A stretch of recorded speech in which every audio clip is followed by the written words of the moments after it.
श्री स्वामी समर्थ मित्रांनो, कशा आहात? आशा करते खुश असाल, सुखी असाल आणि संपन्न असाल। मी आज आपल्याला चैत्र नवरात्रीमध्ये काही उपाय करायचे असतात ते मी सांगणार आहे। चैत्र नवरात्रीमध्ये दुर्गा मातेला मोगऱ्याच्या फुलाचा हार अर्पण करायचा आहे, गजरा अर्पण करायचा आहे। परत नंतर शंभू महादेवाला विड्याच्या पानावर 5 लवंगा, 5 काळी मिरी आणि एक छोटासा गुळाचा तुकडा शंभू महादेवाच्या मंदिरात अर्पण करायचा आहे। त्यामुळे आपल्याला त्वरित फायदा होतो। एक देवीची किंवा एखाद्या सुहासनीची नवरात्रीमध्ये खणा नारळाने ओटी भरायची आहे।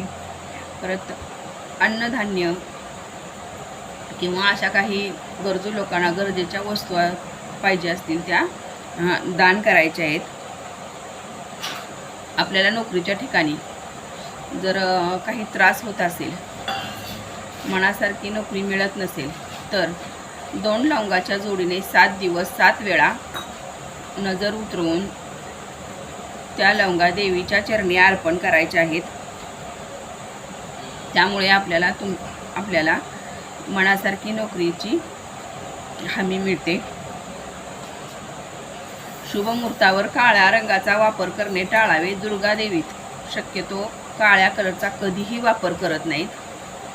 काळा रंग वापरूच नये। काळा रंग घरात असण्यामुळे नकारात्मकता जास्त वाढते। त्यामुळे शक्यतो काळ्या रंगाचा वापर टाळावा। ही होती आजची माहिती। आपल्याला कशी वाटली ते मला कमेंटमध्ये नक्की सांगा। श्री स्वामी समर्थ। जय जय स्वामी समर्थ।